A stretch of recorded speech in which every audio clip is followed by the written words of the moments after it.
Hello friends, welcome to my channel RS English World. In this video, I am going to share with you all amazing confusion words. First, loose, LOOSE, loose. Loose means ढीला. ये एक adjective है, ठीक है. Loose is an adjective that means something is not tight, fixed or tightly bound. Okay. Example से आप समझ सकते हैं. My pants are too loose. I need a belt to keep them up. मेरी पैंट बहुत ढीली है, मुझे उन्हें ऊपर रखने के लिए एक बेल्ट की ज़रूरत है. आप इसे वीडियो को पॉज करके लिखते रहिए, ठीक है. बहुत ही इम्पोर्टेंट है. एक होता है लॉस. लॉस मतलब खोना, यानी वर्ब है. That means to no longer have something to be defeated. It's the opposite of winning और फाइंडिंग. ओके. एग्जाम्पल है, I don't want to lose lost my keys again, so I'm going to put them in a safe place. ठीक है. मैं अपनी चाबियाँ फिर से खोना नहीं चाहता, इसलिए मैं उन्हें एक सुरक्षित स्थान पर रखने जा रहा हूँ. ठीक है. लाई मीन्स लेटना. मीन्स टू रिक्लाइन और be in a horizontal position. इसका अर्थ है कि झुकना या क्षैतिज स्थिति में होना, जैसे कि लेटी हुई अवस्था में होना. ठीक है. एग्जाम्पल देख लेते हैं, क्लियर हो जाएगा. I am going to lie down on the bed for a nap. यानी मैं झपकी लेने के लिए बिस्तर पर लेटने जा रहा हूँ. जैसे आफ्टरनून का समय होता है तो लोग झपकी लेने के लिए जाते हैं बिस्तर पर, ठीक. तो वहाँ उसको बोलते हैं नैप. नेक्स्ट है, the cat likes to lie in the sunbeam. बिल्ली धूप में लेटना पसंद करती है. और नेक्स्ट है, घास बारिश के बाद सपाट रहती है. इसको नोट डाउन कर लीजिएगा वीडियो पॉज करके, बहुत इंपॉर्टेंट है. लाई मीन्स क्या है, रखना. In summary, lie requires an object and means to put और प्लेस समथिंग डाउन. संक्षेप में लेट एक ऑब्जेक्ट की आवश्यकता होती है, ठीक है, याद रखिएगा. एग्जाम्पल है, yesterday I let the book on the table. कल मैंने किताब टेबल पर रखी. नेक्स्ट है, yesterday I let down on the bed for a nap. कल मैं सोने के लिए बिस्तर पर लेट गया. ठीक है, ध्यान दीजिएगा. देन मीन्स बजाय. It is use in comparison to indicate the difference between two things. इसका उपयोग दो चीज़ों के बीच के अंतर को दर्शाने या इंगित करने के लिए किया जाता है. एग्जाम्पल है, she is taller than her sister. वह अपनी बहन से लंबी है. I would rather go to the beach than stay at home. मैं घर पर रहने के बजाय समुद्र तट पर जाना पसंद करूंगा. आप इसको नोट डाउन करते रहिए, इंपॉर्टेंस है. एक होता है दिन. दिन मीन्स तब होता है. It is use to indicate time sequence और कॉन्सिक्वेंस फॉर. इसका उपयोग समय अनुक्रम या परिणाम को दर्शाने के लिए किया जाता है. एग्जाम्पल देख लेते हैं. I will finish my work and then I will go to the gym. मैं अपना काम फिनिश करूँगा, तब मैं जिम जाऊँगा. ठीक है, नोट डाउन कर लीजिएगा इसको पॉज करके video. If you study hard then you will pass the exam. यदि तुम कठिन मेहनत यानी कठिन परिश्रम करते हो, तब आप एग्ज़ाम पास कर लेंगे. ठीक है, ध्यान दीजिएगा, टॉपिक को लिखते जाइएगा. एक है इट. इसका अर्थ होता है इसकी. It is a pronoun that refers to something that has already been mentioned और something that is not specific. यह एक सर्वनाम है जो किसी ऐसी चीज को संदर्भित करता है जिसका पहले ही उल्लेख किया जा चुका है या जो विशिष्ट नहीं है. मेरी बात समझ में आ रहा है. इसको भी आप एग्जाम्पल के थ्रू देखिए. I saw a bird and it was flying high in the sky. मैंने एक चिड़िया को देखा जो आसमान पर काफ़ी ऊंचाई पर उड़ रहा है या उड़ रही है. ठीक है, इसको पोज करके लिख लीजिएगा.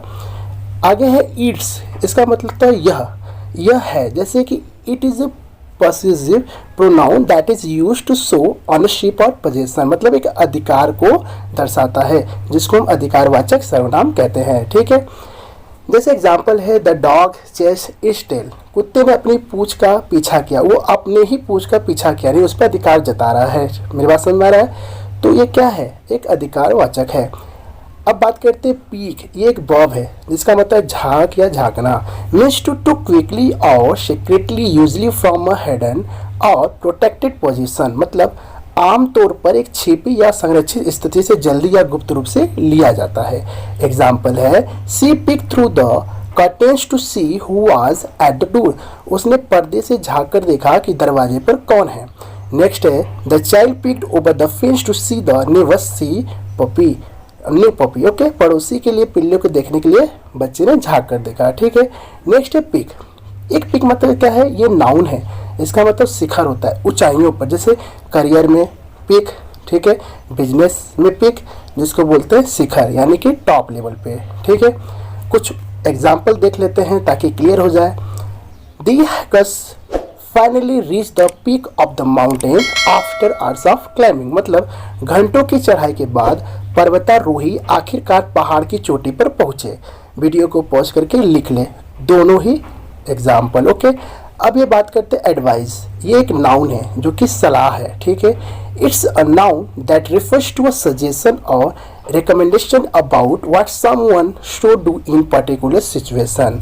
ये एक संज्ञा है जो किसी विशेष स्थिति को दर्शाने के लिए करता है। ठीक है, जैसे एग्जाम्पल आप देख सकते हैं, I need some advice on how to prepare for a job interview, मतलब मुझे कुछ सलाह की ज़रूरत है, मैं जॉब इंटरव्यू के लिए कैसे तैयारी कर सकता हूँ या करना चाहिए। ठीक है, तो एक एडवाइस की बात कर रहा है। एक ये भी एडवाइस है जो एक वर्ब है जो कि सलाह देने का बात करता है। क्या करता है, सलाह देने का बात करता है। जैसे that means to give advice और to recommended something to someone, इसका अर्थ है सलाह देना किसी या किसी चीज़ को। ठीक है, जैसे एग्जाम्पल है the doctor advised me to get more exercise and eat a healthier diet, doctor ने मुझे और अधिक व्यायाम करने और स्वस्थ आहार खाने की सलाह दी। वीडियो को पॉज करके लिख लें। अब हम बात करते हैं फेवर वर्सेस लेस। फेवर मतलब क्या होता है, कम। It is used when you are talking about a countable noun, something that can be easily quantified. It means इसका उपयोग तब किया जाता है जब आप एक गणनीय संज्ञा के बारे में बात कर रहे होते हैं। ठीक है, जैसे एग्जाम्पल है It refers to a similar number of people or things. यह एक छोटी संख्या को संदर्भित करता है लोगों या चीज़ों के बारे में। ठीक है, एग्जाम्पल में है There are fewer people in the room than I expected. कमरे में मेरी अपेक्षा से कम लोग हैं। I have fewer apples than I did yesterday. मेरे पास कल की तुलना में कम सेब है। अब हम बात करते हैं लेस। लेस मतलब कम। It is used when you are talking about something that is not easily quantifiable, such as a concept or substance. मतलब जब आप बात कर रहे हो तो इसका उपयोग किया जाता है कुछ ऐसा जो आसानी से गिनने योग्य नहीं है। ठीक है, एग्जाम्पल है I have less time to finish the project than I thought. मेरे पास प्रोजेक्ट पूरा करने के लिए कम समय है जितना मैंने सोचा था। वीडियो को पॉज करके लिख लें। अब हम बात करते हैं एडिशन वर्सेस एडिशन। मतलब इस एडिशन का मतलब होता है एक नाउन है जो कि जोड़ना। ठीक है, इसका अर्थ है किसी चीज़ को जोड़ने की क्रिया, कुछ और या वह चीज़ जो जोड़ा गया है। ठीक है, एडिशन मतलब जोड़ना, ऐड करना। कैसे, इसका एग्जाम्पल देख लेते हैं। ठीक है, जैसे एग्जाम्पल में कहता है I made an addition to my house last year, मैंने अपने घर में एक अतिरिक्त बनाया, मतलब मैंने अपना घर एक अतिरिक्त बनाया पिछले साल। ये कह रहा है यानी एक घर और ऐड कर लिया। ठीक है, इसको आप पोस्ट करके लिख लें। अब बात कर रहा है एडिशन। इस एडिशन का मतलब होता है संस्करण। यह भी एक नाउन है जो किसी विशेष संस्करण या को संदर्भित करता है, जैसे पुस्तक, पत्रिका या समाचार पत्र है। ठीक है, जैसे देख लेते हैं एग्जाम्पल क्या है the first edition of the book sold out quickly, किताब का पहला संस्करण बिका जल्दी से, कहाँ, बाहर बिका। ठीक है, सेकेंड है न्यूज़पेपर है जो कि विशेष संस्करण छाप रहा है। अब हम बात करते हैं एक्सेप्ट वर्सेस एक्सेप्ट। ठीक है, दोनों को बोलेंगे तो एक्सेप्ट ही कहेंगे, लेकिन एक वर्ब होता है ACCEPT, एक्सेप्ट मतलब वर्ब होता है जो कि स्वीकार करना होता है, यानी लेने के लिए, सहमत के लिए स्वीकार करना। ठीक है, मानना किसी चीज़ को। अब हम इसका एग्जाम्पल देख लेते हैं ताकि और क्लियर हो जाए। She accepted the job offer and started work last week, उसने नौकरी का प्रस्ताव स्वीकार किया और शुरू कर लिया पिछले सप्ताह में काम। ठीक है, इसको पॉज करके लिख लें। अब हम बात करते हैं एक्सेप्ट जो कि एक प्रीपोजिशन है। ठीक है, इसका मतलब होता है छोड़कर। इसका मतलब है कि शामिल नहीं है या इसके साथ अपवाद है। ठीक है, कैसे देख लेते हैं। I like all fruits except for bananas, मुझे केले को छोड़कर सभी फल पसंद है। मुझे छोड़कर सभी पार्टी में जा रहे हैं। देख रहे हैं ना, इस वीडियो को पॉज करके लिख लें। अब है अफेक्ट। एक अफेक्ट का मतलब होता है प्रभावित।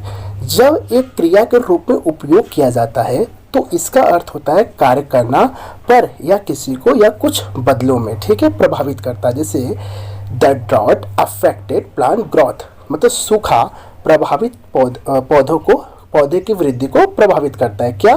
सूखा, ठीक है। एक है जो निर्माण से यातायात प्रभावित होता है, ठीक है। अब हम बात करते हैं इफेक्ट, इसका मतलब होता है परिणाम, रिजल्ट। जैसे संज्ञा के रूप में एक प्रभाव परिवर्तन है। परिणाम जब कुछ किया जाता है या होता है या किसी ऐसे विशेष अनुभूति में, ठीक है, तो वहाँ पे परिणाम यानी इफेक्ट का बात कर रहा है, ठीक है। जैसे एग्जाम्पल है, देख लेते हैं। The second cup of coffee had no effect, मतलब दूसरा कप कॉफ़ी पी कोई प्रभाव नहीं है, मतलब आप पिए, इसका रिजल्ट है पिए, कोई प्रभाव नहीं है, ठीक है। उन्होंने आउटफिट, इसको भी आप नोट डाउन कर लीजिएगा अच्छे से। अब बात करते हैं एल्यूशन वर्सेस इल्यूशन। दोनों का अंतर, दोनों का उच्चारण सेम है बट अर्थ अलग अलग है। संकेत और भ्रम, इस शब्द का प्रयोग अक्सर शब्द के रूप में किया जाता है। संदर्भ भी उपयुक्त होगा। संकेत अप्रत्यक्ष संदर्भ में भी लागू हो सकता है। जैसे इसका एग्जाम्पल देख लेते हैं फर्स्ट वाले का। I didn't understand her allusion to the Fingers Week because I haven't read that book. मुझे उसका इशारा समझ नहीं आया एंड फिनिंग्स जाकर, क्योंकि मैंने पढ़ा नहीं है वो किताब को। एक इस किताब का नाम बता रहा है जिसको हमने पढ़ा नहीं, इसलिए समझ में नहीं आया। अब हम बात करते हैं इल्यूशन, इसका मतलब होता है भ्रम। यह शब्द एक विचार को संदर्भित करता है। इंद्रियां जो हिस्सा नहीं है वास्तविकता का, मेरी बात समझ रहा है, जो हिस्सा नहीं है वास्तविकता का। एग्जाम्पल देख सकते हैं, बोल रहा है मृग तृष्णा भ्रम से ज़्यादा कुछ नहीं है, प्रकाश किरणों द्वारा बनाया गया है झुकना, ठीक है। जैसे mirages are nothing more than illusions to have been created by light rays bending. Thank you so much. Thanks for watching this video, my dear friends. If you all have any query related this video, so please send me below in comments box, okay, and you all would like to suggest me for your topic. Thank you so much. Please like